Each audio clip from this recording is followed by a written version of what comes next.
Hey there. Tonight we take a slow step back into a world that seems so far away, yet laid the foundation for much of what we know today. The quiet stone walls of a medieval monastery, the silent guardians of knowledge during the so-called Dark Ages. But before you get cozy under your blanket, take a moment to like the video and subscribe if you appreciate journeys like this. And maybe share where you're tuning in from. It's always fascinating to know who's wandering through time with us tonight. Now, imagine yourself standing in a narrow, chilly stone cell, somewhere in the 13th century Europe. It's just before dawn. The faint scent of damp plaster and ancient parchment fills the air. That unmistakable smell of centuries pressed into dusty tomes. The cold seeps through the thick walls, and your fingers are stiff, trembling slightly as you clutch a quill. You're a young monk, dedicated not just to prayer, but to a quieter kind of devotion. The painstaking copying and study of ancient manuscripts. Your task today, to preserve the wisdom of the ancients, especially the secrets of numbers and their mysterious patterns. The distant clang of bells signals the morning prayers, but your mind is already elsewhere, wandering through the faded pages of Euclid's Elements or Porphyry's Introductions. The scribes before you, for decades, centuries even, have kept this knowledge alive. Yet here, in this dimly lit room, surrounded by the echo of chants and the rustle of robes, mathematics is a fragile flame. Sometimes embraced, sometimes feared. Your linen robe itches against your skin, and the worn wooden desk beneath your arms feels rough, splintering slightly. The candle's flicker casts dancing shadows on the cracked walls, making the letters on the parchment seem to move as if alive. The silence is punctuated only by the scratch of your quill and the soft whisper of turning pages. Outside, the morning chill wraps the cloisters, and somewhere nearby, a raven caws, reminding you that night never fully surrenders. You can almost taste the stale bread from last night's meager supper lingering on your tongue, mixed with the faint bitterness of cold herb tea. The discipline here is harsh. Daily prayers, endless copying, little rest. Yet, despite this austerity, a strange warmth ignites in your chest whenever you encounter the elegant logic of numbers. The perfect circles, the balanced proportions, the simple truth behind complex problems. But a question lingers, soft but persistent. How did this ancient wisdom, birthed in the sun-drenched libraries of Alexandria and whispered through the sands of Babylon, find refuge within these shadowed halls? And more pressing still, who will decide if such knowledge is a divine gift to cherish or a dangerous pride to shun? After all, in a world where unorthodox thought can invite suspicion, is mathematics a path to salvation or a step toward heresy? Your heart flutters as you hear footsteps approaching. The abbot, perhaps, or a fellow brother coming to remind you of your duties beyond the scripts. The monastery is both sanctuary and prison, a place where faith and reason quietly wrestle behind stone walls. So as the sun begins to spill light over the distant hills and the bells call the faithful to morning mass, you pause, quill hovering above parchment, pondering the delicate balance of knowledge and belief. Here in this stillness, the ancient journey of numbers quietly continues, waiting for those brave enough to walk its path. But the real puzzle is this. How has such knowledge survived the darkness of the ages, preserved in these silent cells and whispered prayers? And what shadows might lie ahead for those who dare to seek it? You wake up in a bustling bazaar, where the air is filled with the odors of spices, spicy cinnamon, and sweet incense. The light of oil lamps flickers softly, casting shadows on piles of parchments and scrolls, where translators transcribe ancient texts with persistence and patience. You are part of this moving river of knowledge, and your task now is to understand how it is possible that the ancient mathematical discoveries made by Pythagoras, Euclid, and Archimedes have been preserved and transmitted through such diverse cultures and languages. Imagine translators in semi-darkness drawing out symbols and formulas, transcribing complex geometric proofs from Greek to Arabic, and then from Arabic to Latin. A long chain, like a thread linking the distant past to the present. Hands, covered with ink and stains, gingerly touch ancient manuscripts whose pages hold the secrets of millennia. The monotonous sound of pen on parchment is like a rhythm that prevents oblivion from overtaking these shrines of knowledge. You feel like a part of a huge mechanism where every scholar, every monk, every translator is an indispensable cog. Arab scholars like Al-Khwarizmi, who introduced algebra, became the guardians and developers of those ideas that remained in the dusty ruins of Rome and Greek cities. In their libraries in Baghdad and Cordoba, thousands of pages were turned and studied with a zeal that any modern researcher would envy. Now transport yourself mentally to the silence of a monastery school in Europe, where Latin students, fumbling for meaning in translations, begin their own introduction to mathematics. The stone walls, filled with the echo of prayers and the whispers of scholars, seem to hold this knowledge in strict silence. The culture of translation and interpretation, so important to the first universities of Paris and Bologna, is born here. Your skin feels the coldness of the stone walls, and you hear a bell ringing somewhere far away, calling you to study. You watch as these ancient symbols are reproduced time after time, as if passing the baton to new generations. But you wonder, if this knowledge was so carefully preserved and transmitted, why in Europe itself mathematics remained a shaded, almost taboo subject, lost in monastery cellars and medieval traditions?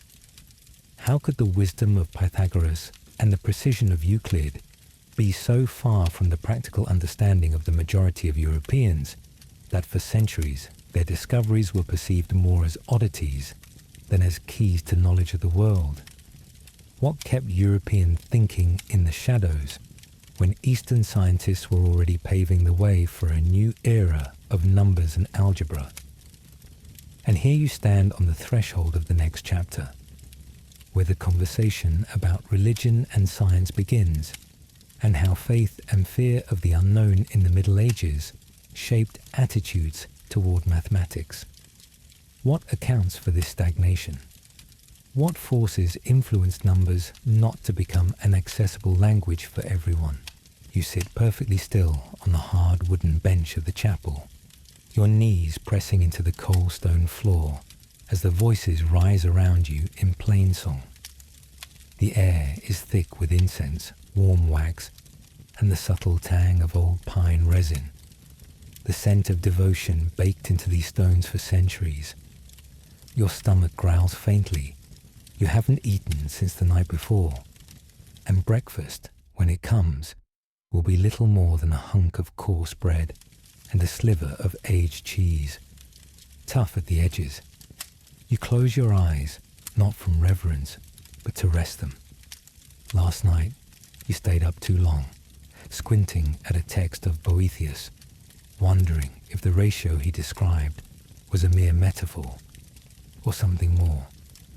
The priest's voice echoes against the vaults. To seek too deeply is to presume upon God's design. The words fall heavily. You feel them not just in your ears, but in your ribs, in the uncertain weight pressing against your thoughts.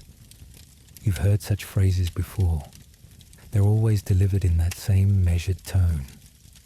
Not quite warning, but not quite comfort either.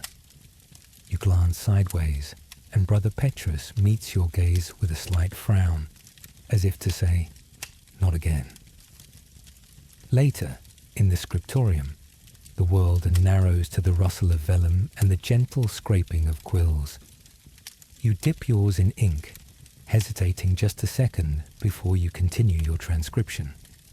Another line from Isidore of Seville, whose arithmetic was more theological than practical.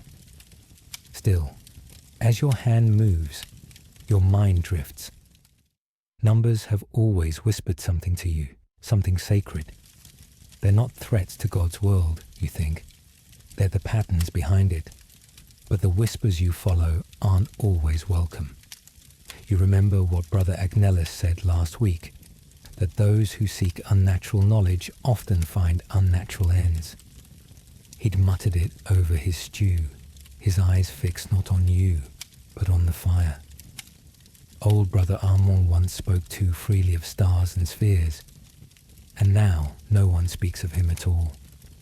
You still remember the sound of his footsteps in the corridor. Now, just silence. You run your fingers across the page you've just copied. The thick texture of the ink, the faint warmth still clinging to the parchment.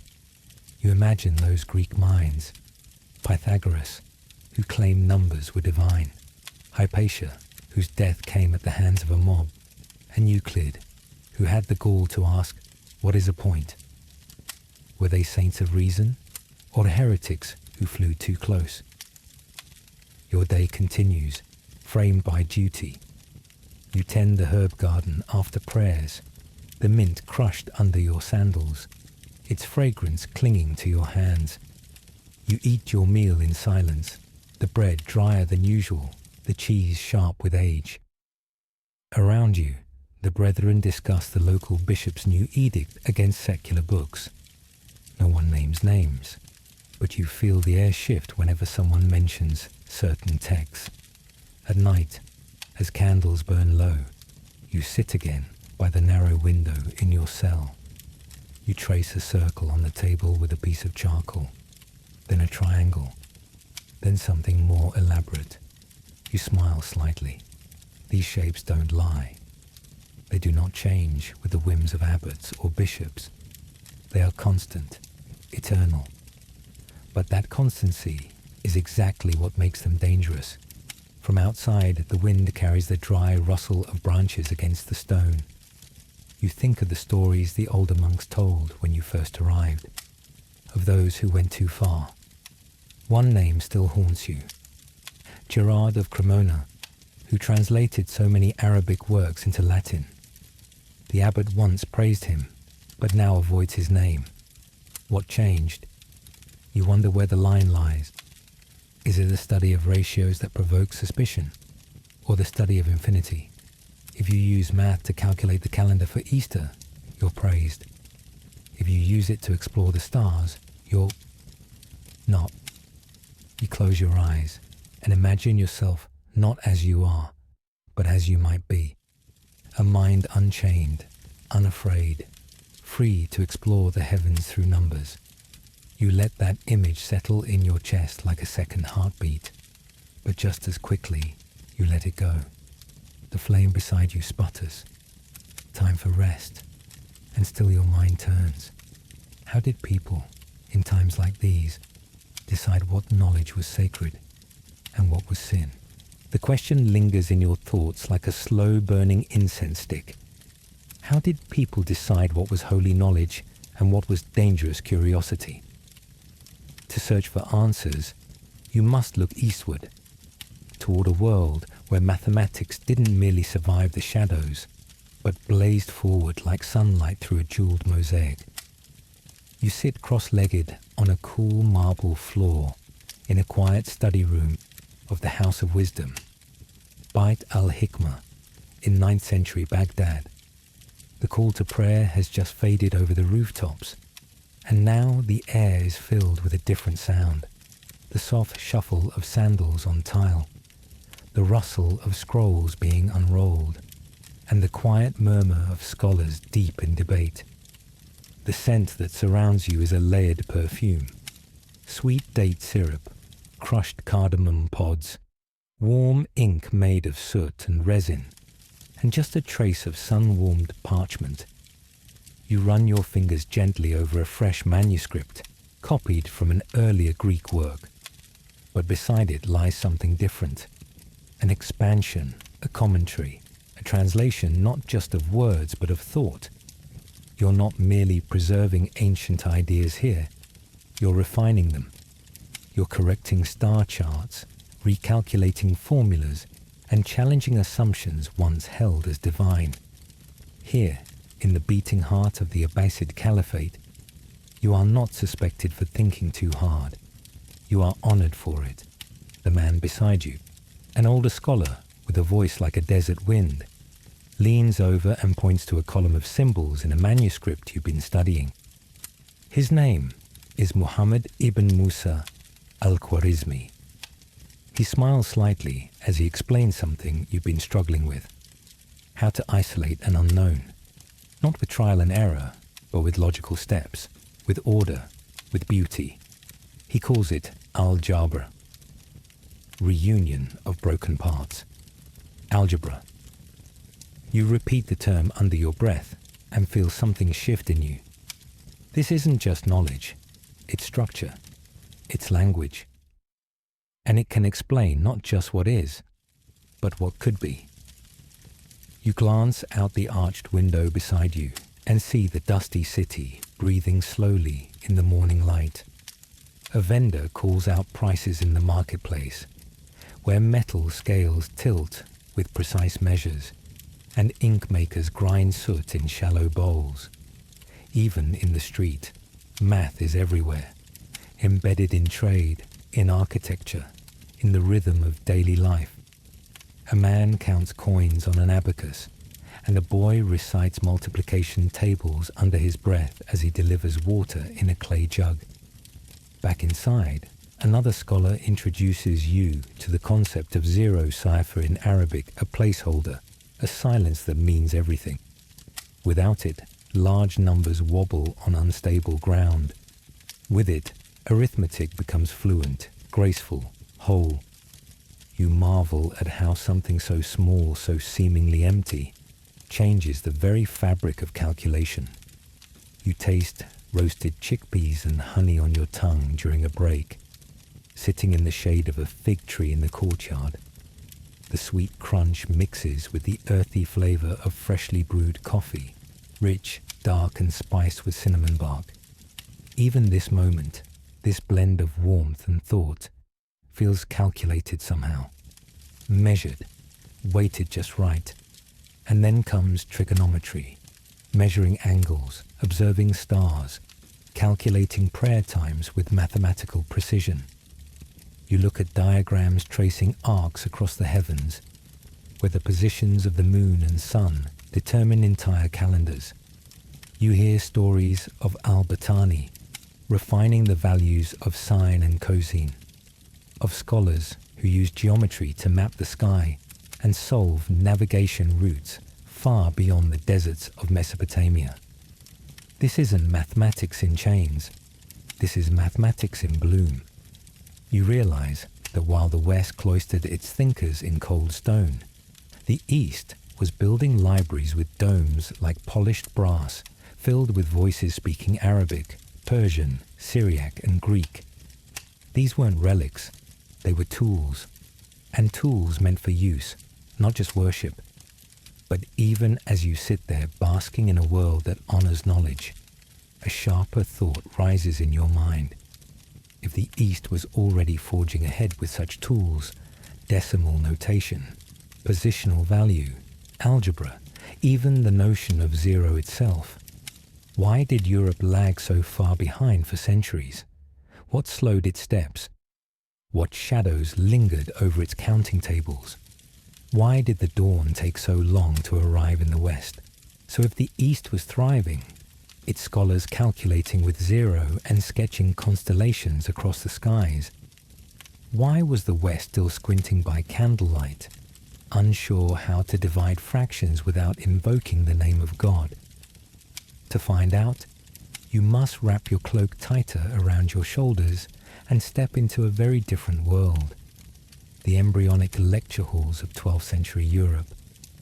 You're seated in a high, drafty room in the Universitas Parisiensis, or perhaps the emerging law faculty in Bologna. it hardly matters. The chill sneaks beneath your robes, no matter how tightly you wrap them, and the stone bench beneath you has no intention of growing warmer. The thick walls are stained black in places from years of candle soot, and above you, a narrow stained glass window filters pale daylight through a panel of cobalt and crimson. The scent of melting tallow and old parchment clings to the sleeves of your woolen tunic. The professor, more monk than mathematician, stands behind a thick wooden pulpit and delivers his lecture in clipped Latin.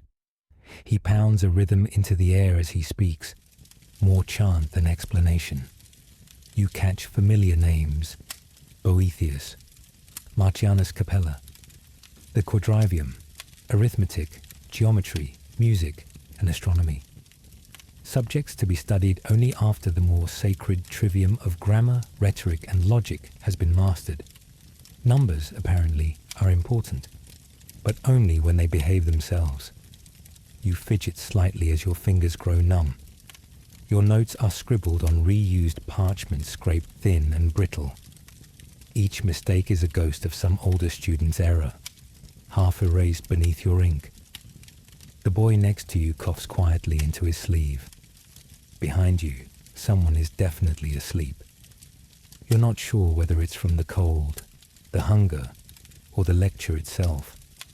And yet, there's something electric here, something new. You're not merely listening to a priest explain theology. You're engaging in argument, debating, questioning, carefully, but still questioning. You raise your hand to inquire about the properties of numbers as universals. The professor doesn't scowl. He considers. He answers. And your mind, dulled by bread and candle wax, begins to stretch. Mathematics here is not yet a tool for engineers or builders. It's a ladder to the divine. Numbers are truths placed by God into the very fabric of the world. To understand them is to glimpse, even briefly, the machinery behind creation. That's why geometry still holds such fascination. It maps not just land, but heaven. You think about the texts housed in the library. Translations slowly trickling in from Spain and Sicily. Arabic versions of Greek originals, now returning home like prodigal sons. You've heard of the Liber Abaci, a curious text written in the common tongue by someone named Fibonacci, said to be circulating from Pisa. He claims that merchants use a strange new system of counting, based on 10 digits and something called a zero. You haven't seen it yourself, but the rumors linger in the halls between classes, spoken softly beneath frescoes of saints and scholars. There's even talk of incorporating this Arabic numeration into practical lessons. The older masters scoff, but the younger ones, those with ink-stained hands and hungry eyes, they lean in. Lunch is a crude affair. A bowl of thin lentil stew and half a loaf of rye bread, chewy and sour.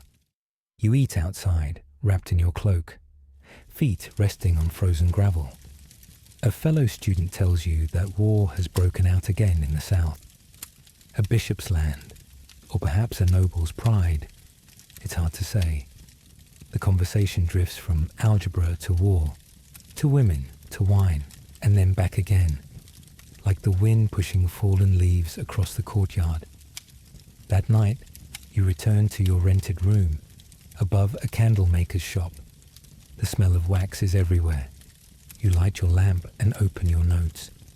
You squint at a Latin phrase scratched between diagrams of concentric circles. Something about perfect numbers. You repeat the phrase to yourself until it loses all meaning.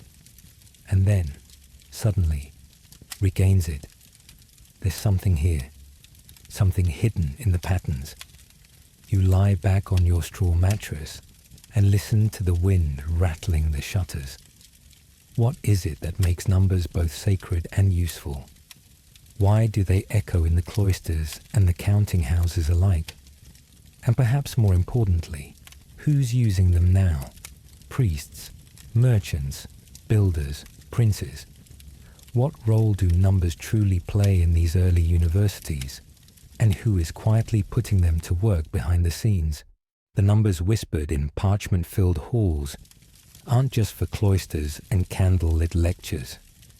No, now you find yourself beneath the open sky, surrounded by canvas stalls and the hum of barter, your fingers moving quickly over the worn beads of a wooden abacus. Here, in the thick of the marketplace, mathematics is as real and as urgent as the weight of copper coins in your leather pouch. You're a young merchant, or perhaps a skilled craftsman selling your wares on a crowded street in 13th century Florence. Your tunic is rough spun wool, dyed with madder root and already fading at the elbows. Your boots are cracked from long days standing on cobblestone, and your hands, calloused, warm, streaked with charcoal or grease, move instinctively as you tally up the day's sales. The sun beats down on the linen canopy above, and the scent of dried figs, smoked meat, and bodies thickens with the heat. Around you, commerce hums. The butcher argues with a baker over the price of fatback. A woman with a woven basket examines bolts of cloth, her fingers judging weight as much as colour. You hear snatches of Tuscan, French, Latin, and Arabic blending in the air like spices in a stew. This is not a place of abstract theory. It's a place of urgent mental calculation. Your abacus, wooden frame, 10 rows of beads, isn't just a tool. It's survival. You learn early that a mistake of 1 unit could cost you a week's profit. Rule of 3, rule of thumb, rule of trust. You learned them all. When a customer wants 4 lengths of wool at 3 florins each, you don't stop to write. You slide beads. You squint at weights. You do the math before the sun sets behind the bell tower. And yet, what you're doing is barely called mathematics by the educated elite.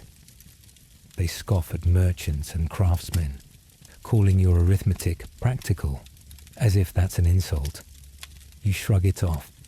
Your prophets don't care about academic disdain. You run your tongue across your teeth, tasting salt and peppered almonds. A few stalls down, a young scribe argues over interest rates on a delayed debt. 2 florins now, he says, and 4 next month. You mutter under your breath, an 80% return, assuming no cheating. You file the ratio away for future use. Behind your stall, a cloth-bound ledger rests on a stool. It's filled with rows of scratched numerals, abbreviated symbols, merchant signs you invented or borrowed. Arabic numerals have started to creep in, more efficient than the clumsy Roman ones still taught in schools. The 0, in particular, is revolutionary. Nothing that changes everything. You glance over at your apprentice, a sharp-eyed boy with nimble fingers, counting sacks and muttering costs under his breath. You smile. He's good with numbers. You'll keep him. Just before noon, the tax collector arrives. Cloak of dull velvet, hands soft with ink stains. He unrolls a list, thick with names and sums. You calculate quickly. How much did you declare? How much did you hide? Will your ledgers match his? You offer him a fig and a measured smile. Numbers can be negotiated too, sometimes. You've heard rumours of books, new ones, written in your own language, not Latin. They teach profit, loss, compound interest. A man from Pisa wrote one, they say, using these new Hindu-Arabic digits. They say he used real-world problems, bread, goods, shipping times. They say it speaks your language, not the scholars. You wonder if it's true. The bells ring once from the tower. Midday. You wipe your brow and close the ledger for now. A group of men is arguing over a shipment of dried cod and the cost of transport per mile. You turn toward them, already dividing distance by weight, weight by coin. Here, Mathematics isn't a discipline. It's a pulse. It's stitched into linen, baked into bread, hidden in ink. And yet, as you lean on your stool and watch the slow movement of the sun across rooftops, a question begins to nag at the edge of your thoughts. If mathematics is this crucial, if it moves trade, predicts profit, and tames uncertainty, why hasn't it yet been fully embraced as a noble science? Why is it still seen as mere arithmetic rather than the architecture behind empires? You sit hunched over a narrow table, its uneven surface pushing splinters through the linen sleeve of your robe. The lamp beside you flickers softly, its flame drawing long shadows across the pale parchment. You dip your quill into thick ink, stir gently, and press its sharp tip to the page. This isn't simple copying. Not tonight. Tonight, you write symbols that haven't yet settled into any system, signs no one has officially taught you, marks born from necessity, from vision, and from the subtle exhaustion of explaining things too many times with too many words. The smell of beeswax and warm parchment clings to the back of your throat, mingling with the sting of smoke drifting lazily from the oil lamp. Your eyes burn, not just from the light, but from the effort of seeing what isn't fully there yet. You've spent days wrestling with equations too long to write line after line. You need shortcuts. You need clarity. You need to say that this number is added to that one, that a value is equal, that something unknown must be found. So you make choices. You draw a small cross, not the holy kind, but a slender one between two numbers. A plus. You scratch a short horizontal stroke, longer than a dash, but not quite a word, a minus. You draw two parallel lines, equal in shape and intention. Equal. It feels right. Not holy, not heretical, just useful. You pause and hold your breath, waiting to feel guilt or revelation. Nothing. Only the rustle of parchment, the occasional creak of the wood above you, and your own shallow breath. The walls around you are lined with scrolls, their spines curling like dry leaves. They whisper of Euclid, of Ptolemy, of Al-Khwarizmi, their authors explained with phrases. But you wonder, what if thought moved faster than language? What if there was a way to think with symbols, to let ink hold the weight of logic? You shift in your seat, back aching from the hours. Outside, a breeze pushes against the shutters, wooden slats that rattle like old bones. Somewhere beyond them, a street dog barks once, then silence. You think of how slowly things move in your world, how an idea must be carried by hand, rewritten, interpreted, trusted, how long it takes for a new word to be heard in another city. So what of a new symbol, a new logic? Will it be feared? You're not a fool. You've seen how other scholars look at your notations, skeptical, amused, sometimes disapproving. One called them childish markings, another vulgar economy. And yet, when you explain them, when you show how much space is saved, how quickly one can reason forward, there's silence, then imitation. Quiet at first, cautious, then persistent. Your fingers cramp as you write a short equation. The ink bleeds slightly, and you blot it quickly with a scrap of linen. The numbers gleam wetly for a moment, then sink into the fibers. There's a kind of poetry in this, not in the language of the Psalms, but in balance, in logic, in flow. The candle gutters. You sigh and rise, stretching your shoulders. Your robe rustles against the stone floor as you pace slowly around the room. You stop at the window and look out into the dim corridor beyond. You think of the students who might one day read this, who won't need long Latin phrases to explain basic operations, who might not even know that once someone had to invent these symbols. But that thought brings discomfort too. If it becomes too easy, too mechanical, Will they forget the reasoning? Will they trust the signs more than the ideas? You shake your head. The symbols are tools, not truths, and yet they shape truth in their own way. You return to your desk, where the symbols wait, quiet, unfinished. You touch them with your fingers, as if to test their warmth. They are not sacred, but they matter. And still, you can't shake the tension in your chest, the quiet uncertainty curling around your ribs. What if this is too much change, too abrupt? How will tradition respond to something so stripped of ritual and ornament? So you ask yourself softly, almost as if in prayer, how does one welcome the new, when the old feels so certain, so safe, so familiar?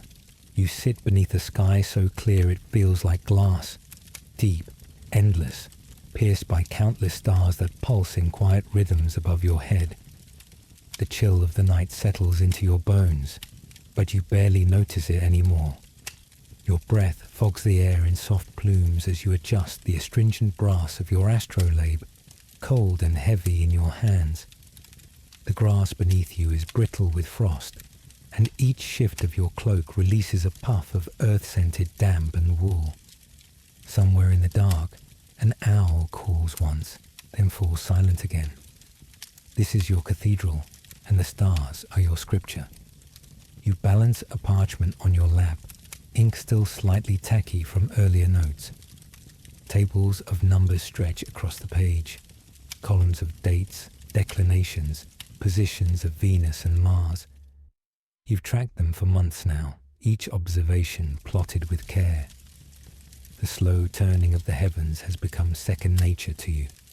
Tonight, you seek precision. Tonight, you want truth. Your fingers are red with cold, and your knees ache from the uneven ground. But when you sight the angle between Polaris and the horizon, a quiet satisfaction fills you. It aligns. You smile. You whisper the value aloud like a sacred name.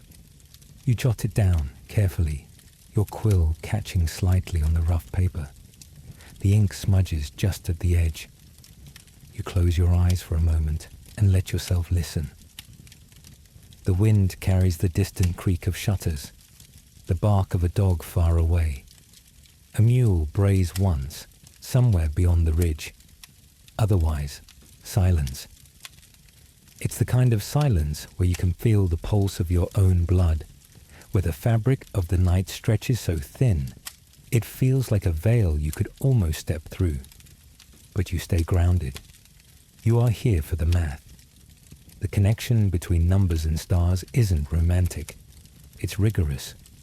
You know that every heavenly body moves in a path that can be mapped, predicted, measured. The moon waxes and wanes on a calculable cycle. The sun's path dictates the seasons, the planting of crops, the feast days. You use the Julian calendar, but you know it's not perfect. The equinox drifts, the solstice creeps. In one hand, you hold numbers. In the other, eternity. You recall the old text, Ptolemy's Almagest, with its dizzying epicycles and nested spheres. You've wrestled with it for years, building tables that extend like latticework through the months. You know the sky is not perfect. The orbits wobble. The planets loop in retrograde. But through it all, the numbers hold. At your feet, a candle in a ceramic bowl flickers.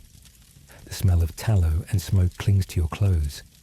Around you, your notes rustle gently, catching the faint breeze like prayer flags. You flip to a fresh page and mark the hour. Midnight. You record the angle of Saturn with painstaking care. If the sky is a machine, you are its clockmaker. And yet, even as you calculate and chart, something ancient tugs at you. A belief older than science. That numbers are not just measurements, but messages. That the sky speaks. That somewhere in the precision of planetary motion lies a meaning too deep for words. You've heard it before. Superstition dressed in robes. Men who claim that the alignment of stars dictates the rise and fall of empires, the success of marriages, the fate of infants. You don't believe in omens. You believe in evidence, in systems. Still, you can't help wondering. When Jupiter and Mars appear side by side in the early morning sky, when a comet slices across your vision and leaves the townspeople clutching their children, don't you feel something too? You glance upward again. The stars haven't moved since you began this vigil, but you know they are shifting, just slowly, steady, predictable. You tuck your parchment under your cloak and begin to pack your tools. The grass is wet now, and the night has grown colder. You feel it in your joints. Your candle sputters, the last of the wax pooling at the bottom. You press the flame out with 2 fingers, quick and practiced. And as you rise, the question comes to you, not in fear, not in reverence, but in honest curiosity. If numbers govern the sky with such elegance, could they govern destiny too? The stars are still high when you slip from your cell, bare feet muffled by the worn stone floor of the cloister. The air is sharp with the smell of damp mortar and old smoke. You carry no candle, just a covered oil lamp, shielded tightly with a scrap of linen to stop the glow from escaping. You pass the chapel where others lie in silence, their thoughts wrapped in dreams or prayers, but yours are elsewhere.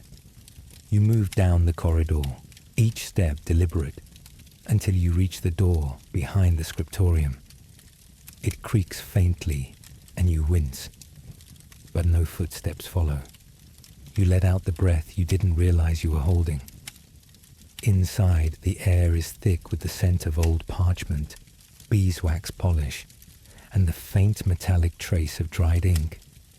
You pull the heavy cloth from the lamp and let its soft amber light spill over the oak table. You set out your tools quickly. Quill, ink, a folded sheet of vellum. From a wooden chest beneath the desk, you slide out a volume wrapped in linen. A rare copy of Boethius, not the popular moral treatises, but his lesser-known commentary on arithmetic.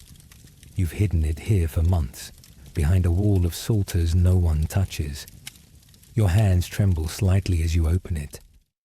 Tonight, you're not copying holy verses. You're searching patterns. You trace your fingers along the lines of numerals, Latin glosses, and marginal diagrams. Early attempts to explain ratios, musical intervals, even celestial harmonies. The pages crackle softly as you turn them, each one a quiet rebellion. This is no place for questions, not questions like yours, not about number theory or prime values, or the strange rhythm of proportions you noticed while copying a table of Apacts. Once, you whispered a thought about it to Brother Leo in the orchard. He laughed and warned you, gently, that too much thinking outside Scripture leads to trouble. You haven't mentioned it since. You reach into your satchel and remove a small booklet, hand-stitched and bound in scrap leather. Your own work. You've copied concepts from ancient writers, added annotations, attempted a few modest proofs of your own. It's not scholarly in the university sense, but it's real. You're trying to understand, trying to build something, page by page. A rat skitters in the rafters, and you flinch, almost toppling the inkwell. You steady your hand, heart racing. Not from fear of the rat, but of discovery. You've heard stories. A friar in Tours accused of heresy for owning a text in Arabic script. A scholar in Lyon, whose commentaries on non-Christian numerology vanished overnight. Even within these quiet walls, there are lines one is not supposed to cross, but no one seems to know exactly where they are until it's too late. You return to your equations. The candle throws light unevenly across the page, making the ink shimmer like water. You test a new notation, an abbreviation for a ratio just a circle bisected by a line. Will anyone else ever see this? Would they understand it? Accept it? Your mind drifts to the idea of the quadrivium, arithmetic, geometry, music, astronomy. All noble studies, at least in theory, but in practice, only as long as they serve theology. Numbers that reflect harmony, acceptable. Numbers that question doctrine, dangerous. You hear the faint shuffle of feet beyond the door.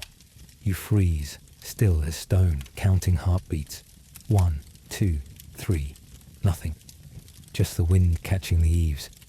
You exhale and continue. The ink begins to fade as the night deepens, the lamp's oil dwindling. But your thoughts only sharpen. You're building more than tables or theorems here. You're building a bridge between tradition and inquiry, between silence and understanding. Whether it will stand or fall, you do not know. As you close the manuscript and wipe your tools clean, a thought lingers like incense in the air. What you do here, alone, in darkness, beneath the gaze of books older than your monastery, feels like light, and yet, you cannot forget the warning in Brother Leo's voice. You cannot ignore the quiet caution in the abbot's eyes when you ask too many questions. You cannot be sure which words, written or spoken, might someday be used against you. So you wonder, quietly, and not for the first time. Can knowledge be both light and shadow? Can it illuminate and still be feared? The beads slide beneath your fingers with a familiar rhythmic clack. Wood against wood, the soft resistance of worn grooves guiding your movement like rails.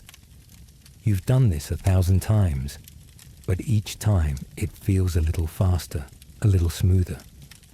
You're standing at the back of a dusty counting house in Venice, surrounded by ledgers the size of paving stones and the smell of oil-soaked timber, beeswax polish, and faint traces of old wine soaked into the floorboards.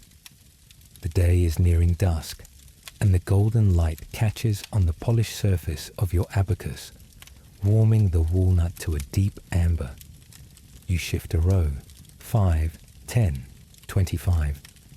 Your thumb taps out subtotals, while your other hand reaches for the next column. You're tracking a shipment of textiles arriving from the Levant, cloth bolts, silk, dyes, and each number matters. One mistake and the balance is off. One misstep and someone loses profit. But with the abacus, your hands move as if they think for you. Calculation becomes tactile, something you feel as much as solve. This is the world before paper math, before endless scratching of quills across tables and diagrams. Here, numbers live in motion. The abacus isn't just a tool, it's an extension of your mind, like a craftsman's chisel or a sailor's compass. You know every bead's weight, the sound of each when it hits the frame. It's an art form, silent and precise. You weren't born knowing this, you learned. From your father, who learned it from his.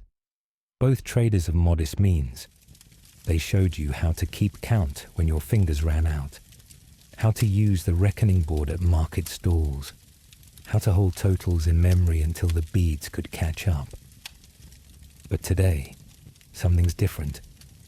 You've heard rumors, ideas from scholars, whispers from Germany and France. They speak of devices not unlike your abacus, but made with gears, wheels, pins. Machines that might one day think faster than fingers. You've seen a sketch once. Wooden cylinders that turn to match values, like a lock on a chest. You wonder, if a tool can think like that, what happens to you? You pause and flex your fingers. They're stained with ink and smudged with graphite from an earlier experiment in ledger notation. You've started writing symbols for recurring sums, shorthand for operations that your grandfather did in his head. You want to be faster, you want to be exact, but also you want to understand how. Your workshop is littered with prototypes, a tally machine you built from old drawer knobs, a cogwheel that clicks forward when a weight is pulled. They're crude, clunky, and charming in their uselessness, but you dream of more. You imagine a device you could wind, something that could track large sums, even complex operations, with the press of a lever. You've read fragments of Hero of Alexandria's old texts, descriptions of gear trains, ancient automata, but the monks dismiss them as curiosities, not practical. You disagree. There's something brewing in your gut, a feeling that the future of numbers will be mechanical. Outside, bells toll across the water. Seagulls cry above the harbour, and the scent of salt drifts in with the evening breeze. Another shipment arrives, another round of counting, but you're distracted now. A friend from Milan sent you news. A scholar named Leonardo, son of Bonacci, has published a book filled with problems that merchants use, calculations for profit, exchange, partnerships. In it, he praises the Hindu-Arabic numerals. You've tried them cautiously.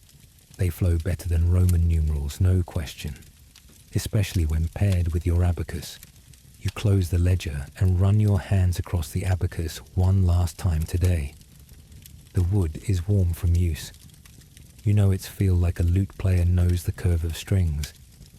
But still, you wonder if you can one day build a device that counts faster than you, remembers more than you, solves for you. What then? What becomes of the hands that once touched every number? If numbers can be computed in silence, without your guidance, without your thought, then what's left for your mind to do? You press your palm against the chiseled surface of a limestone block, still warm from the sun, but cooling fast under the vast shade of the half-built nave. The scent of dust and chalk clings to your clothes, settles in your hair, fills the cracks in your fingernails. Around you, the unfinished skeleton of the cathedral rises like a frozen wave. Arches, ribs, pillars, stone reaching for sky. You stand in its belly, surrounded by silence and stone, interrupted only by the ring of hammer against chisel and the distant calls of men hoisting timber with ropes that creak under strain. You are the master mason, the magister opris. This is your creation, but not by will alone. It grows from your mind, your hands, and your numbers. You reach for your measuring staff, marked with increments that have no names in Scripture, but that every craftsman under your command knows by heart. Geometry rules this place. It decides where the arch begins and where it must fall. It defines the angle at which the light will strike the altar on midsummer morning, and where the shadow must lie at noon on the feast of St. Michael. You pull your hood closer. The stone breathes cold even in spring. Every wall is a calculation. The vault above you depends on balance. Push against push. Weight answering weight. You've used nothing but rope, chalk, wooden templates, and your mind. The pointed arch is not just beautiful. It is an equation in stone. You didn't invent it. It came from the East, brought back by crusaders or merchants. No one's quite sure. But you were the one who saw what it could do. You wipe your brow with the sleeve of your tunic, damp with sweat and fine grit. A young apprentice rushes toward you with a question. He's miscalculated a pier's foundation, and now the mortar joints won't align. You inspect his markings, take the chalk, correct the angle with 3 swift lines. Remember the triangle, you say quietly. 3 to 4 to 5. Always. He nods, ashamed but grateful.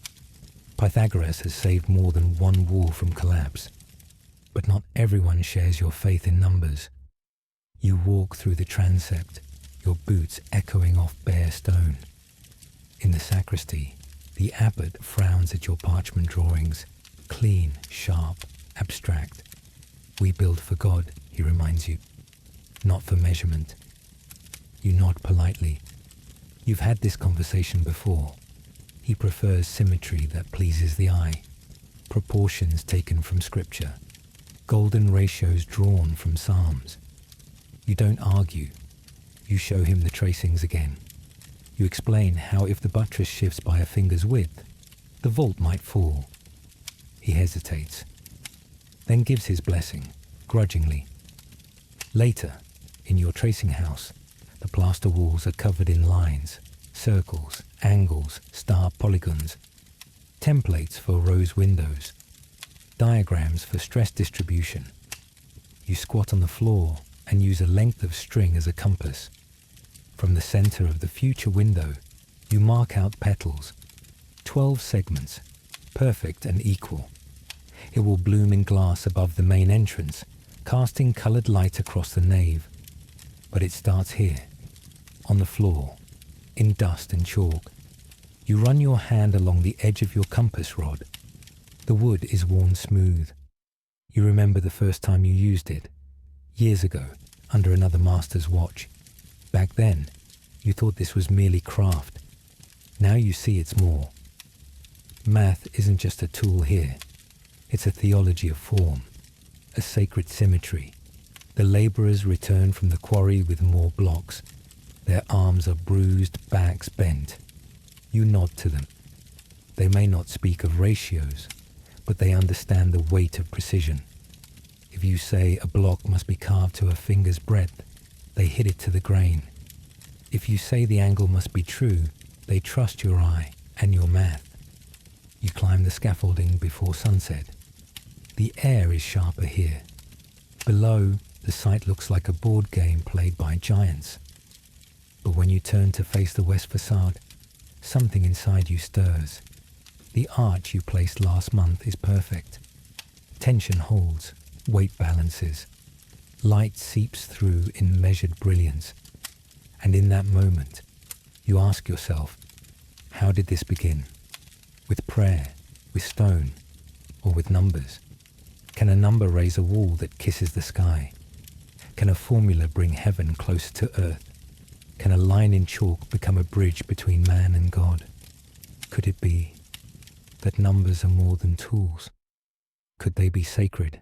You dip your quill into the inkwell for what feels like the 1,000th time today. The ink is thick, almost syrupy, dark as the shadow gathering in the corners of the scriptorium.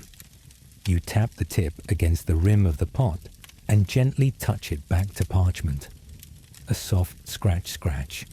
The quill sighs across the surface, trailing Latin letters in careful, slanted rows. Your fingers ache from the pressure. The joints in your knuckles throb with every letter.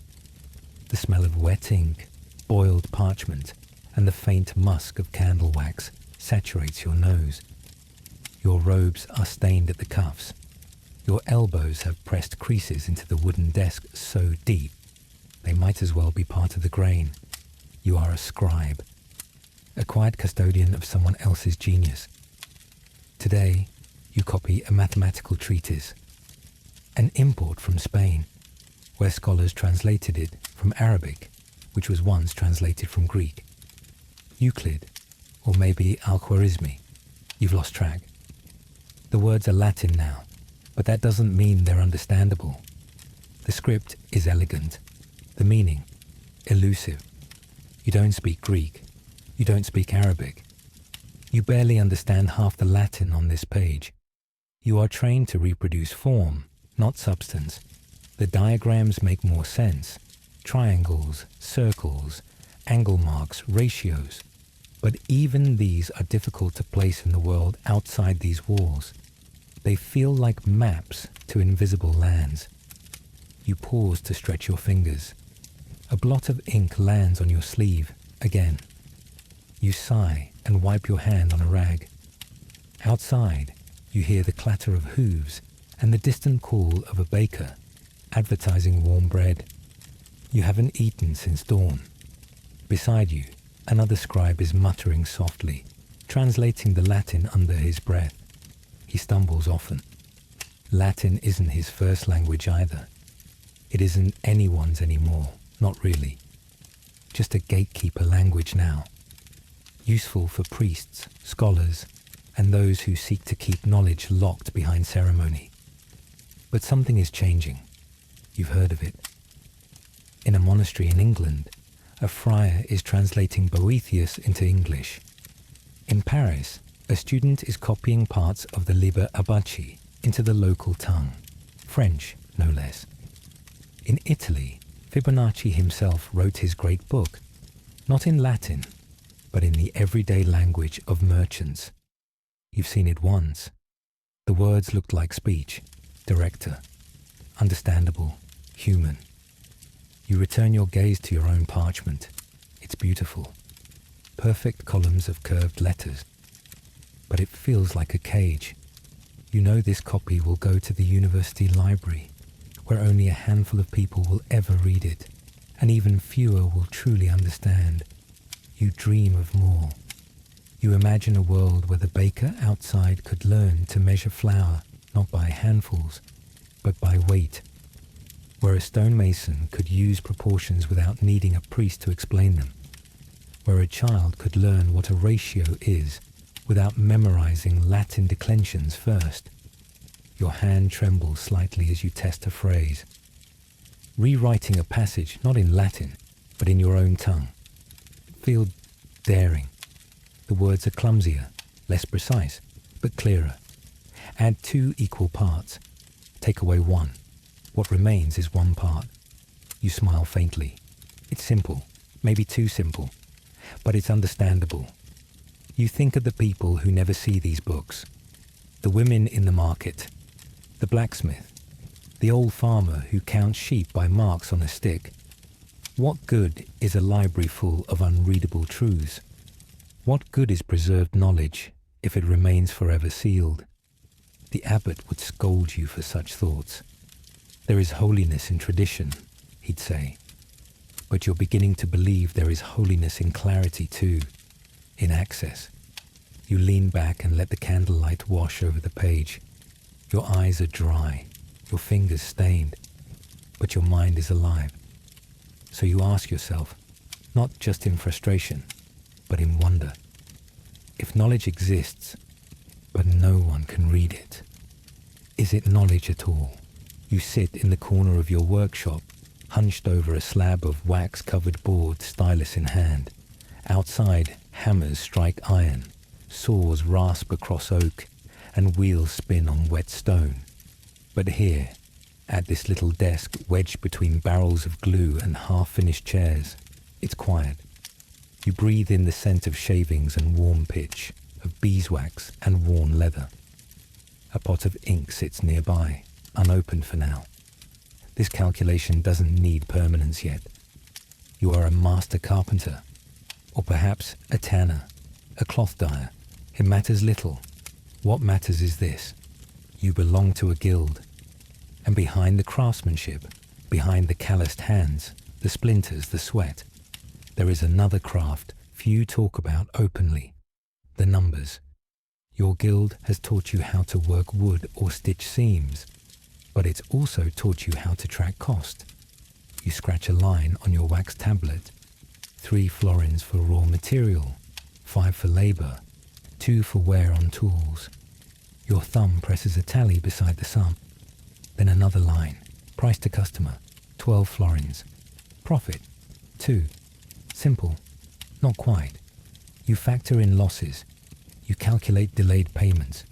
You predict weather that might rot a shipment, a wine cask that might spoil too soon. You track apprentices' mistakes. How many nails wasted? How many hours misused? These aren't things you tell your customers. These are things you carry in your head. Or, if you're bold, in hidden books. The guild doesn't officially condone these records. They want uniform prices, stability, fairness. But between you and your ledger, you know the truth. Business isn't only about quality. It's about numbers. Quiet numbers. Powerful numbers. Your fingers ache. Not from woodwork today, but from writing. You've begun transcribing your calculations onto linen-bound pages, covered in wax to survive the damp. You use shorthand, curves and slashes that only you understand. You've invented your own symbols for percentages, for delays, for trusted debtors. It's part code, part memory, and you're not alone. Your friend in the Weavers Guild keeps a ledger wrapped in pigskin, hidden behind his dye barrels. He tracks color loss, fiber yield, resale value by season. He knows which colors fade fastest, which customers pay slow, which routes lead to damp warehouses. He once told you, only half in jest, that he trusts his sums more than his priest. There is a kind of danger in this, a whisper of something forbidden. Knowledge is meant for scholars, they say, for monks, for clergy, not for labourers with sawdust in their hair and ink on their thumbs. But then, you've seen what happens to those who don't count, who trust coin by feel. They starve in the cold months, so you count. Every nail, every stitch, every slip. You press your thumb to a final line of numbers and then, just as the bell tolls midday, you wipe the tablet clean with a rag and fold your ledger closed. The record remains, but hidden. You wrap it in linen, tuck it behind the beam above your hearth. Safe. You rise and return to your tools. A young apprentice greets you with a question about joint angles. You nod, explain the cut, gesture with your chisel. But your mind is still back on that page. That delicate balance between cost and value, between secrecy and survival. And as you hear the guild master's voice echo across the courtyard, declaring orders and prices, you glance back toward your ledger and wonder, if words are oath and tradition, can numbers be power? Can a single digit carry more truth than a contract? Can a figure, small, silent, hidden, be worth more than a spoken word? You stare at the parchment with narrowed eyes, heart thudding louder than the fire crackling in the hearth behind you. The ink is still drying, smudging slightly where your trembling hand brushed the edge of the numbers. Except, these aren't numbers you've grown up with. These aren't Roman dryads and V's marching stiffly across the page like armored centurions. These shapes are softer, unfamiliar. They curve, they coil. And one of them, nothing but a hollow circle, doesn't seem to mean anything at all. 0. You whisper it silently. Sefer, as the Arabic scribes call it. You've only just begun to understand what it represents, or more accurately, what it doesn't. You've spent your life tallying in letters, measuring with notched bones, computing by repetition and rules passed down through the centuries.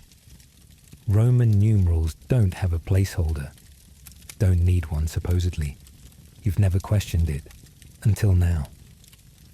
The page in front of you is a copy, made from another copy, of a manuscript brought over the Pyrenees through Al-Andalus. The parchment smells faintly of foreign oil, and the long sea voyage it endured. The script is Latin, but the math beneath it is undeniably Arabic in structure, stepwise, elegant, quiet. You trace the unfamiliar digits again, 1, 2, 3, all the way to 9, and then that final defiant circle. You glance at the window. Frost clings to the leaded glass, its patterns more predictable than your thoughts. Beside you a candle gutters in the draught. The wax pools at the base, collecting like melted memory. You hold your breath and calculate again. Same operation, same result. But this time, with these numbers, the work takes half the time. No awkward conversions. No crossing out of numerals when things get messy. Just clear, clean logic. You press your fingers to your forehead. There's something heretical about how simple it feels. Behind you, your colleague stirs from his reading. Still playing with those Eastern squiggles? He asks, only half mocking. You force a smile. They calculate faster than we do, you murmur. And the concept of 0, it changes everything. He scoffs. returns to his scroll, and yet it stands for nothing, fitting. But that's the miracle, isn't it? 0 is nothing, and yet with it, you can build infinity. You turn back to the parchment and run the numbers again, adding, multiplying. Each digit slides into place, each result easier to verify. You feel the same rush you felt the first time you glimpsed Fibonacci's Liber Abaci, written not in Latin jargon, but in the language of merchants, and using these very digits. You remember the diagram showing how to calculate interest on a loan, how to divide inheritance among sons, how to count the legs of a herd divided 3 ways, and for the first time, the math made sense. There is resistance, of course. Some of your peers insist these Arabic numerals are pagan, too foreign, too tied to non-Christian origins. They say our Roman system has served us well, but you've seen Roman numerals choke under multiplication. You've watched ledgers crumple under tally marks and messy fractions. These numerals don't just speed calculation. They open space, mental space. They let the mind breathe, stretch, abstract. You rise from your desk and warm your hands over the hearth. The wood crackles sharply, releasing a tang of oak smoke and scorched ink from a nearby singed scroll. The air is thick with thought. Later, you'll write your own treatise, cautiously, carefully hiding your admiration for the new system beneath layers of commentary. You'll defend it by pointing to its utility, to its logic. But even now, you sense something deeper, because when you look again at that page, at that small circle, placed quietly where nothing should be, you realize it's not empty at all. It's the space where everything begins. And so you ask, not to challenge, but to marvel. How did a symbol for nothing become the key to everything? How can the hollow space of 0 reshape the whole world? The wax from the candle has dripped down onto your workbook again, leaving a hardened trail beside a half-finished equation. You try to chip it off without tearing the page, but the parchment is thin, reused, and stained from countless hands before yours. The ink is smudged. Your fingers, still tingling from the morning's frost, struggle to hold the quill straight. You exhale slowly, watching your breath fog in the cold classroom, then lower your head once more toward the flickering light. You're 13, maybe 14, though birthdays blur when food is scarce and lessons longer than daylight. You sit on a splintered bench with half a dozen others, each of you wrapped in cloaks too thin for the season, all bent over your books like pilgrims over scripture. The smell in the room is a weary mix of old leather, wet wool, and ink. A teacher's robes rustle at the front as he paces between desks, his heels tapping rhythmically on the flagstone. Your stomach growls quietly. You try to ignore it. Today's subject is proportions, fractions, ratios, the kind of math that governs trade and tides. But here it feels abstract, distant, like trying to see stars through a smoke-filled window. You copy the master's diagram again, a line bisected, a circle divided. You mouth the Latin terms to yourself. Pars, integer, media proportionalis. Your mouth is dry. Your teacher, Brother Elias, stops behind you. His voice is soft, but his shadow stretches long. Explain the problem, he says. You swallow. If 3 barrels cost 12 florins, then 1 costs 4. A pause. Correct, he says. But why? The room stills. You glance sideways at your classmates, who avoid your eyes. You look back at your ink-stained page. Why? Why is the answer 4? You know it, intuitively, even confidently. But explaining why is like trying to describe a color without naming it. He lets you sit with the silence. That's the difference here. It's not just about knowing. It's about understanding. You learned to read and write years ago, Latin first, then some French, and now a smattering of numbers. But numbers are strange creatures. They hide, twist, demand more than recitation. And here, in this cold room, you begin to sense that they are also keys. Keys to something larger. After class, you help gather the books. Some are bound in cracking leather, others wrapped in cloth to keep their covers intact. You run your hand over one title, Elementa Geometriae, Euclid. You don't understand all of it, but the diagrams feel like maps to another world, one of rules and patterns where certainty lives. Outside, the snow begins to fall. Thick, soft flakes drift past the chapel windows. The bell rings, and you're free for the day. But instead of running out to join the others, shouting, chasing, ducking snowballs, you linger. You sit back down, unroll a page, and begin to sketch triangles again. You don't fully know why. Maybe it's curiosity. Maybe it's hunger. Not the kind that growls in your belly, but the one that gnaws at the edges of your thoughts. Still, the day was long. You're tired. Your hands ache. You've missed chores and earned yourself extra penance tomorrow. You wonder if any of this will matter. If, when you're grown, anyone will care that you understood the golden ratio or solved a merchant's riddle in chalk. You yawn, blink, stretch. Then you look again at the problem Brother Elias asked. Not what is the answer, but why is it the answer? And a different question rises, slow and quiet, but sharp like a splinter under your skin. Is it more important to know the answer, or to ask the question? The candle sputters, casting uneven light across your cramped desk as you press your palms against the edge of the table, grounding yourself. Your fingertips are sticky with wax and dusted with powdered graphite. The ink is nearly gone from your inkwell, and the parchment before you is filled with rows and rows of numbers, some neat, others scratched out in frustration, all of them whispering something just out of reach. You are alone, but not lonely. Outside, the streets of Bologna are quiet, save for the distant clatter of hooves and the soft creak of wood as shutters are drawn for the night. The fire in your small heart has died to glowing embers, warming the soles of your boots just enough to remind you that you're not frozen, but not enough to forget the cold. In your lap is a folio, loose bound and stained at the edges, your personal notebook.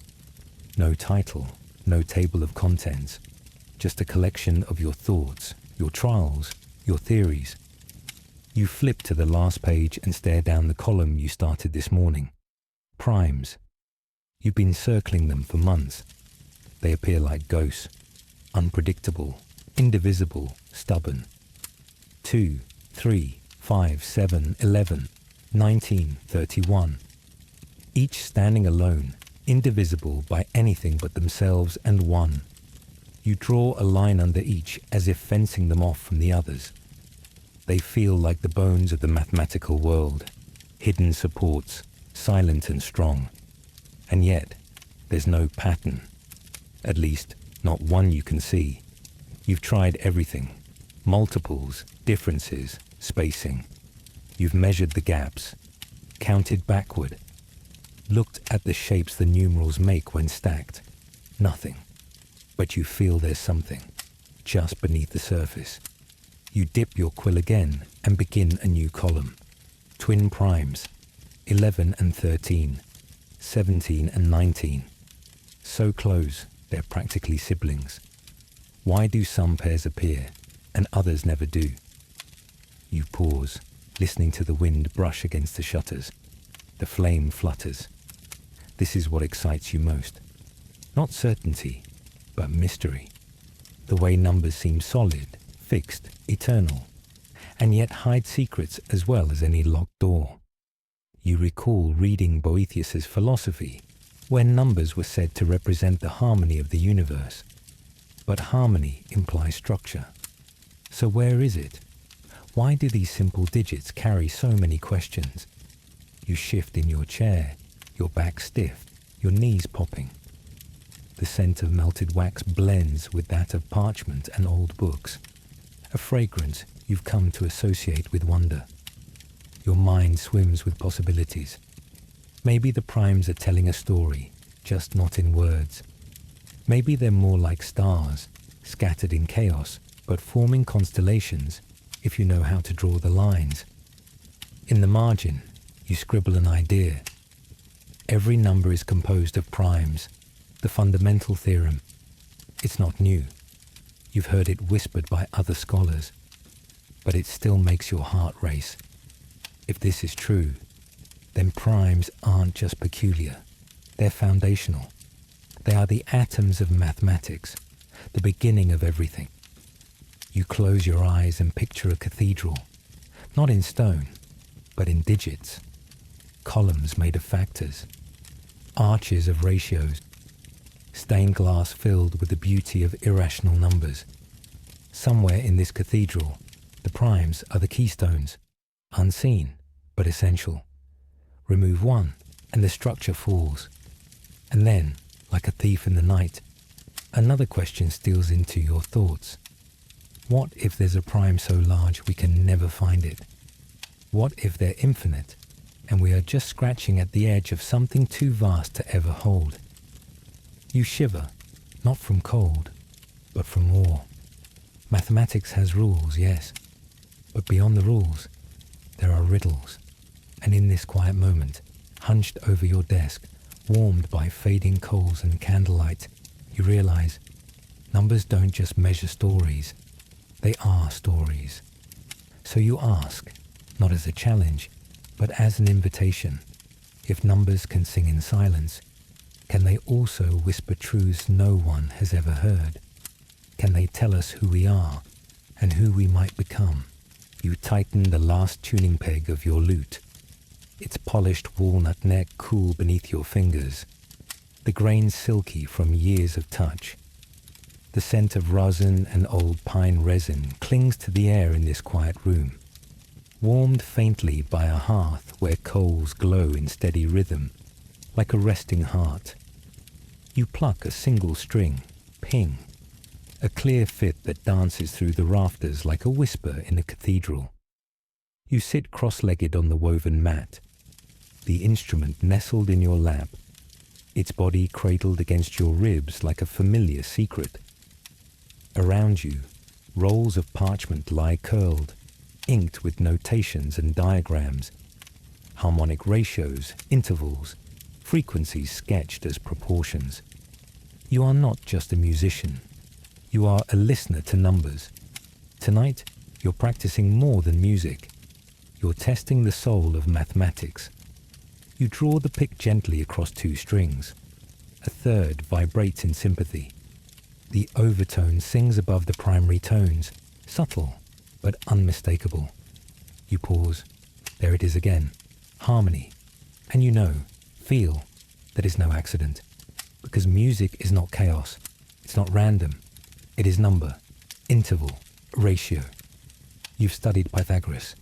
You've read how he stretched strings and measured lengths.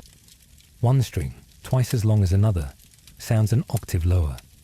A ratio of 2 to 1. A fourth, 4 to 3. A fifth, 3 to 2. The ancients didn't just guess. They calculated beauty. And what they found was astonishing. Harmony has rules. Sound can be measured. And pleasure, yes, even pleasure, has a pattern. You smile faintly and strike a chord again. It rings just right, balanced, whole. You scribble a note onto parchment, tracing the ratio between the strings. It's messy, the ink catching where the quills split earlier, but the meaning is clear. These aren't just sounds, they're relationships. They are the mathematics of feeling. Your master once told you that music was a mirror of the heavens, that just as planets move in quiet revolutions, so do tones revolve around a central note. You didn't believe him then. It sounded like poetry. But now, years later, fingers calloused from strings, mind steeped in numbers, you think, maybe he was right. You reach for your tuning fork and strike it softly against the bench. The pitch vibrates against your thumb, humming with a soft steadiness that makes the hair on your arms rise. It's a known tone, a constant, and yet, when you pair it with other notes, it transforms. Alone, it's mathematical. With others, it becomes emotional. Your thoughts drift to Boethius, who wrote of 3 kinds of music: the music of instruments, the music of the human body, and the music of the cosmos. You've tasted all 3. The lute in your lap, the rhythm of your pulse as you play, and the quiet echo of numbers in the movement of stars. You pluck again, a dissonant interval. You wince. It's a ratio that doesn't sit right. Not a whole number, not a neat fraction. It grates, hurts, like a lie told in melody. You correct it. And there it is again. Peace, order, a sound that settles not just in your ear, but in your bones.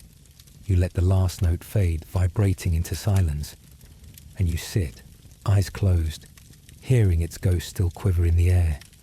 Then, almost involuntarily, you wonder if 2 strings, vibrating in simple ratios, can produce harmony, if sound itself can be calculated, if emotion can be built from proportion and pattern, then what of the heart?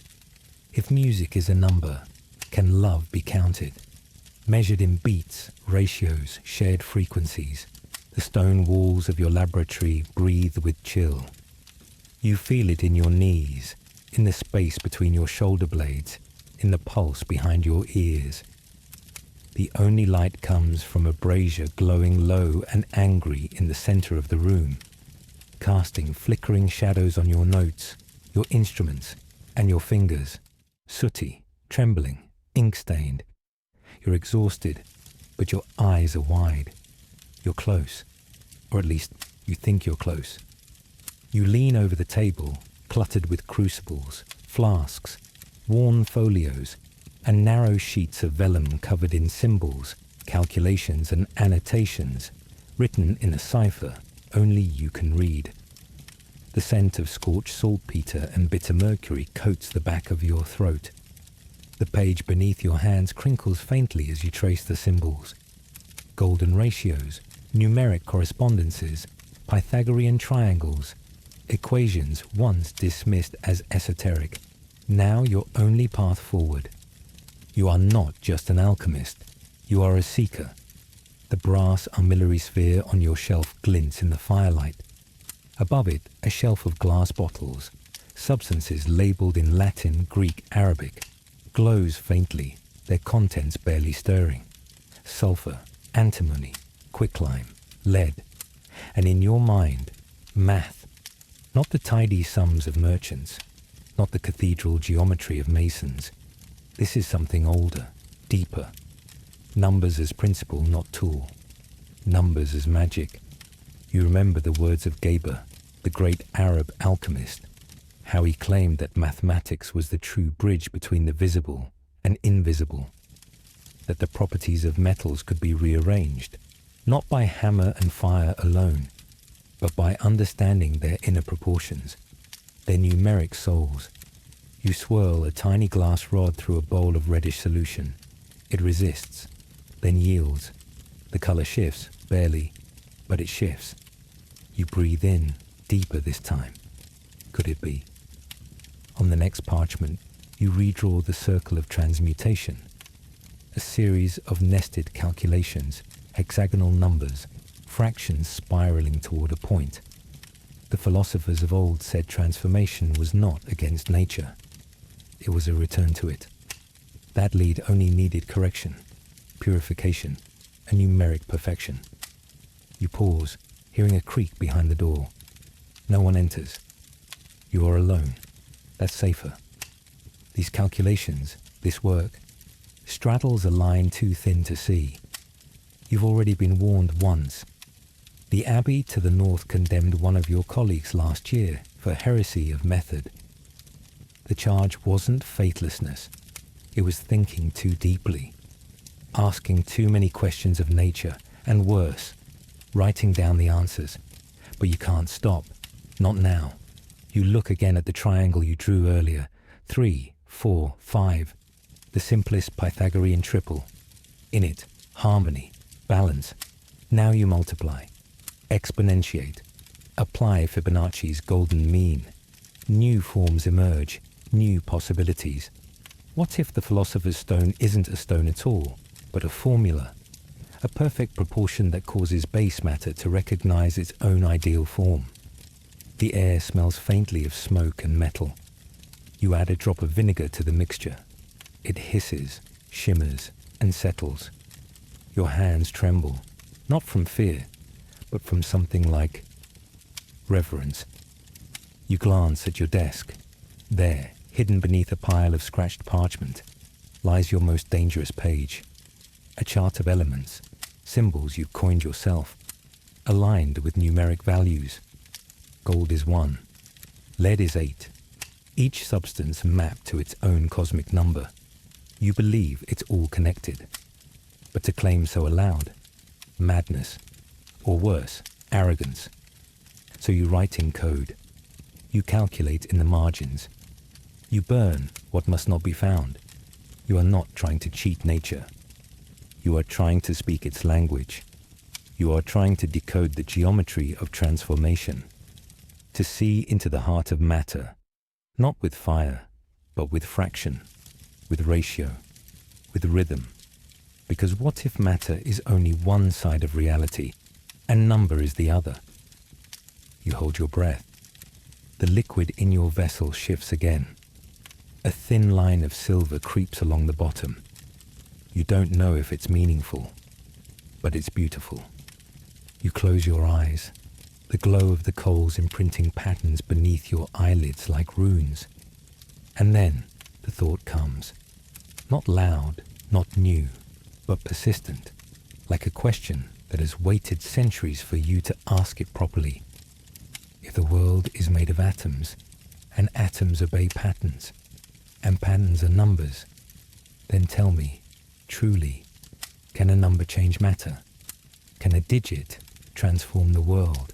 You stand atop a wooden platform, its rough planks creaking beneath your feet as the afternoon sun throws long shadows across the cobbled square.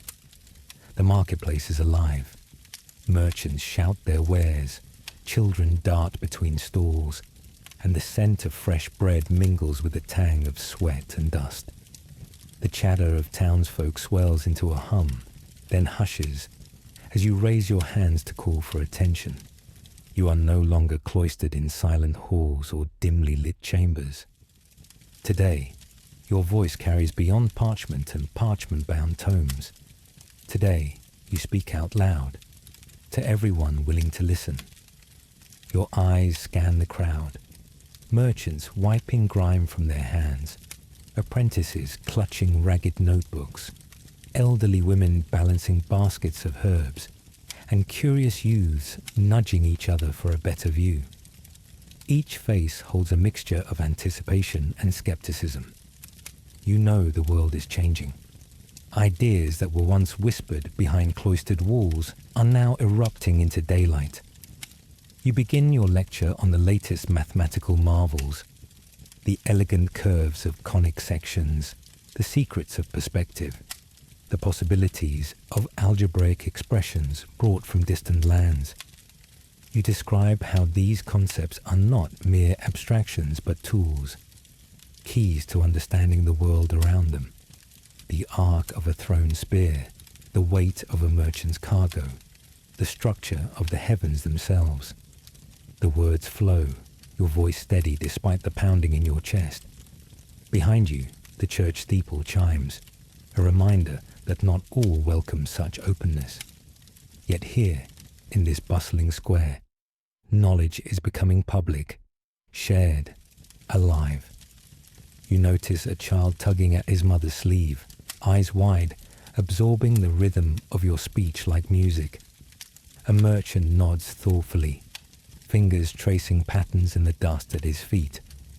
An elderly scholar stands apart, arms folded, lips pursed.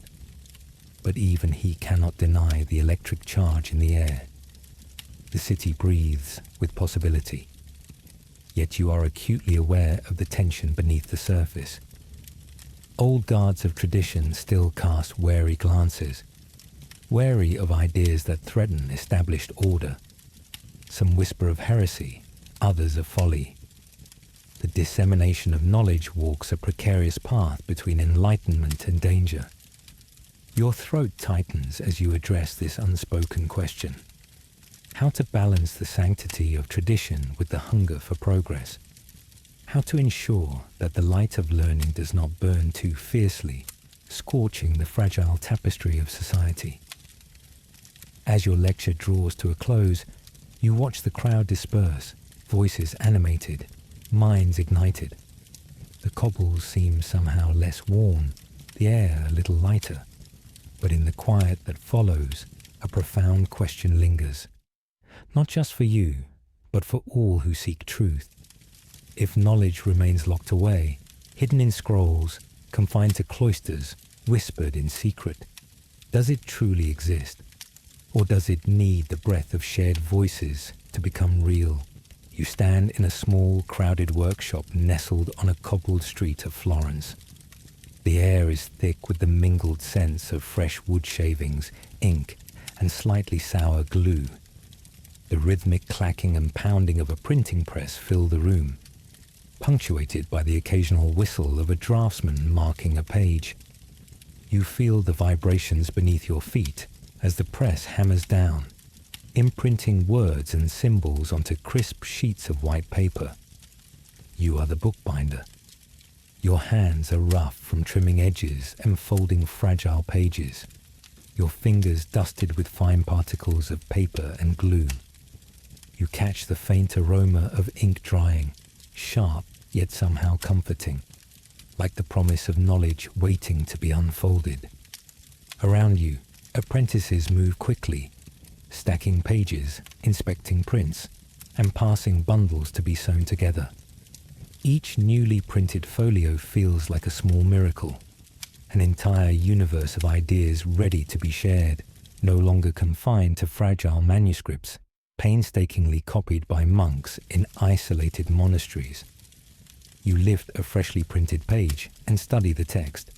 It's Euclid's Elements, a work centuries old but newly accessible, thanks to this mechanical marvel, the printing press, invented just a few decades ago by Johannes Gutenberg.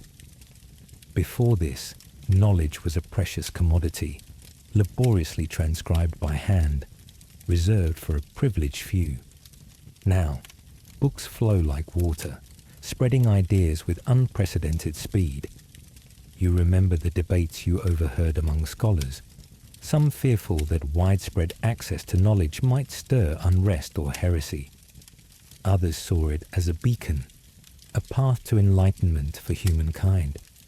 Today, you sense you are part of something bigger than yourself, a revolution not only in technology, but in thought itself. You feel the paper's texture beneath your fingertips, smooth, uniform, promising.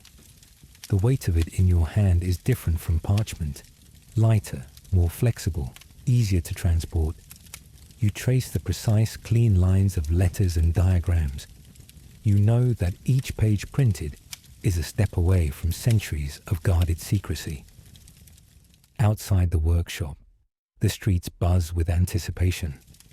Merchants, students, and nobles alike await the new volumes, eager to glimpse the insights that once required pilgrimage to distant libraries. The printed word transforms mathematics from a guarded art into a living language, capable of shaping commerce, science, and even philosophy.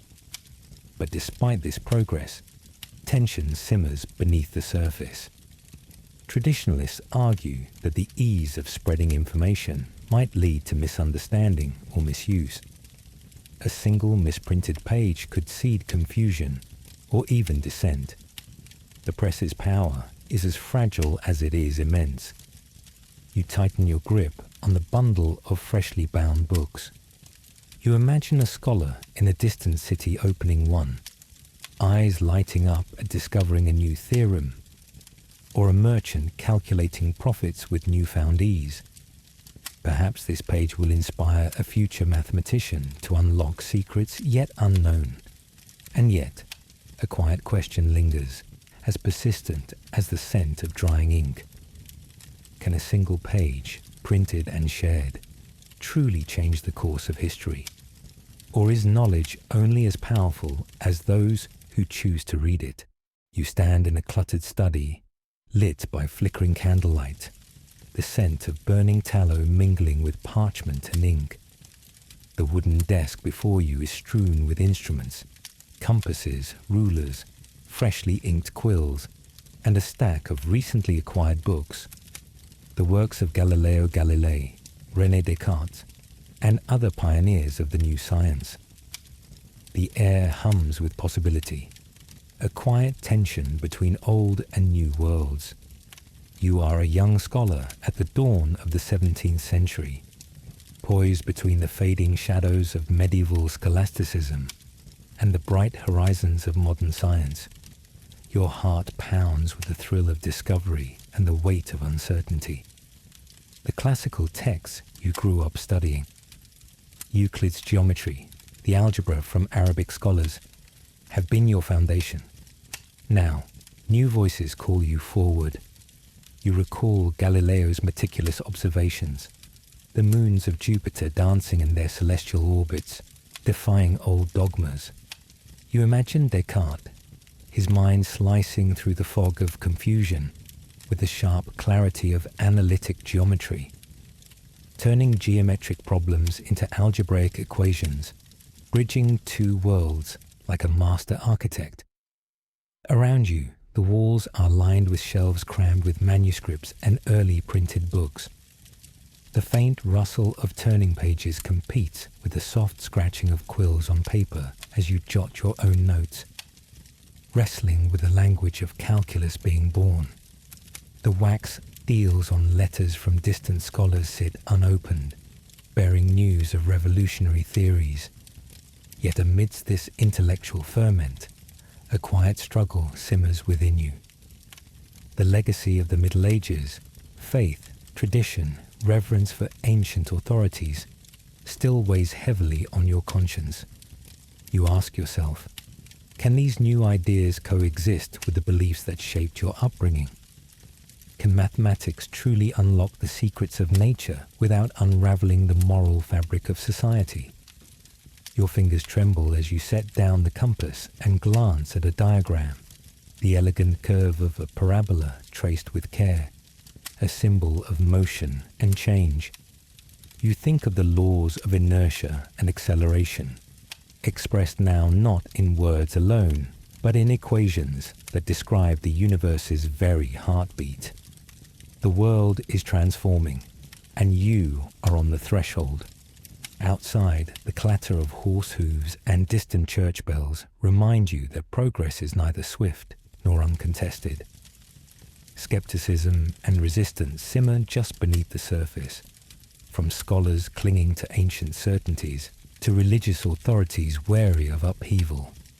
But you press on, driven by wonder and the hunger to understand. You lean back and ask, as the candle flickers low, who truly opened the door to the future? The dreamer who dared imagine new worlds, or the mathematician who gave those dreams form and proof? You stand on the threshold of a new era, the soft glow of dawn filtering through tall glass windows of a modern study. Yet beneath your feet, the centuries-old stones of past knowledge remain solid and unyielding. The legacy of medieval mathematicians, those quiet masters who labored by candlelight in monasteries, bustling marketplaces and crowded universities, echoes in every formula, every calculation, every theorem you now take for granted. Imagine the flicker of a candle's flame, casting dancing shadows on ancient manuscripts, the scent of aged parchment mingling with ink that once traced the very symbols shaping our understanding of numbers and space. Feel the worn leather of a scholar's tome. once carefully copied by a scribe's steady hand. This is the foundation on which modern mathematics is built. You recall the young monk hunched over his text, the trader counting coins with wooden beads, the alchemist searching for the secrets of matter, and the visionary scholar who first dared to put zero on paper. Their efforts were not just abstract exercises, but the bricks and mortar of a bridge connecting past wisdom to the unfolding future. The world today hums with technologies and ideas, computers crunching trillions of calculations, architects designing soaring skyscrapers, musicians composing symphonies mathematically precise in harmony. Behind all this lies the subtle, intricate dance of medieval minds wrestling with the unknown, daring to transform symbols into understanding. You breathe deeply and imagine their quiet persistence, the scribbled notes, the whispered debates, the flickering hope that knowledge could transcend fear and superstition. These were people who believed that numbers held a secret power, a kind of magic grounded in logic and reason. Yet their world was not without challenge. Doubt, skepticism, and the constant tension between tradition and innovation shaped every step of their journey. And so, you wonder softly, if they left this legacy, what will you leave to the generations yet to come? As the morning light brightens, you feel the calm certainty that every discovery, every lesson, every question is a thread in the endless tapestry of human knowledge. It is a gift, one that travels through time, waiting patiently for curious minds to receive it and carry it forward. What will be your contribution to this great unfolding story? What seeds of understanding will you plant for those who stand where you stand now?